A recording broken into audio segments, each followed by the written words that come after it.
The clatter of keyboards, the buzz of phones. It was just another hectic Monday morning at Ridgeway Solutions, a mid-sized software company. To most, the man in the corner cubicle looked like a new hire. Quiet, old-school suit. A guy who probably struggled with the company's latest app dashboard. His name, at least according to his badge, Harold Gray Jr., analyst. But the truth was far from ordinary, because Harold wasn't a junior analyst. He was the founder and CEO of the entire company, working undercover. He'd built Ridgeway from scratch, but had stepped back recently to hand over the reins to upper management. What he didn't announce was that he wanted to see, firsthand, how employees were being treated when no one important was watching, and that's when he met Martin Hale, the regional manager. From day one, Harold noticed the way Martin treated the staff, always laughing a little too loud around executives, but snapping at his team the minute they were out of sight. At 10 a.m., when a young intern spilled coffee on her desk, Martin sneered loud enough for everyone in the office to hear. Pathetic. If you can't carry a mug without spilling, maybe you should apply at a daycare, instead of wasting company time. Eyes flickered up from desks, but no one said a word. Harold's jaw tightened. He wasn't just interested in balance sheets anymore. He was seeing something toxic grow right under his nose, and soon, Harold himself would become Martin's favorite target.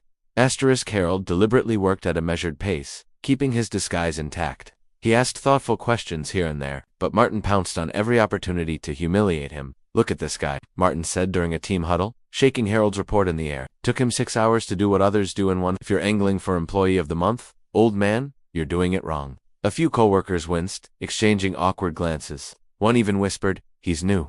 Give him a break. But Martin? He doubled down by Friday. Harold's desk carried a bright pink sticky note. Final warning. Written in bold, Martin's pen scratches said, performance unacceptable. Shape up or ship out. Harold tucked the note away silently, but the corners of his lips curved into the faintest smile. Martin had no idea what storm he was bringing on himself. The next Monday, Martin cornered Harold in front of half the staff. That's it, he barked. I'm done wasting company money on dead weight. Harold, you're fired. Pack your things.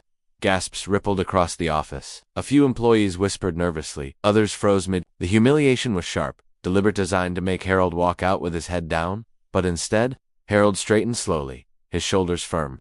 For the first time, he looked Martin dead in the eyes, not like a timid new hire, but like someone who had been here far longer than him. Fired, am I? Harold said softly. That's an interesting decision for someone in your position, Martin scoffed.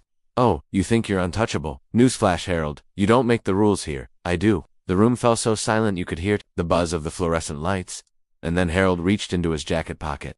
He pulled out a black leather binder, snapped it open, and slid a series of documents onto the nearest desk.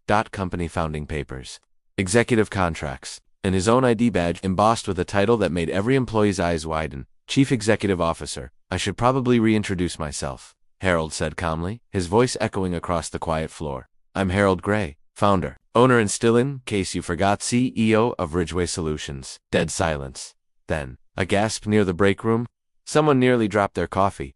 Martin's laughter faltered instantly, his face drained white. This is some kind of joke. No, Harold cut in, his voice slicing through the air. The joke was letting you walk over my people while I watched. Document after document, I've collected complaints. I've seen every belittling word, every falsified performance report, every dollar skimmed from team budgets you claimed as administrative cost. And now the only thing that's ending here is your employment. 2 security guards stepped in, alerted earlier that morning by an anonymous tip. Martin sputtered protests, but the stack of evidence Harold had quietly built over weeks left no room to breathe. As Martin's protests faded into the click of cuffs, Harold turned to the staff. For too long, good people here have been disrespected, silenced, and intimidated. That ends today. Not one more write-up for speaking the truth. Not one more career ruined because a manager wanted to look powerful. You deserve better. And from here on, you'll get it.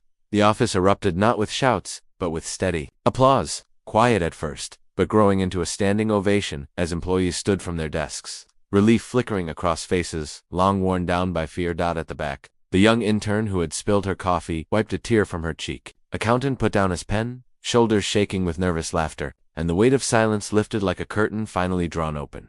Later that day, Harold sat in his office not as the undercover hire, but as the leader his people had deserved all along. Denise from accounting stopped by to whisper, "Thank you. We thought no one was watching." Harold gave her a soft smile. "Oh, I was watching." The question was who would stand tall when they thought no one important was around. Because in the end, power isn't proven by how you treat those above you. It's proven by how you treat those you think are below you. And Martin. He learned the hard way that cruelty has no place in leadership. Justice had walked into his office dressed not as a junior analyst, but as the CEO.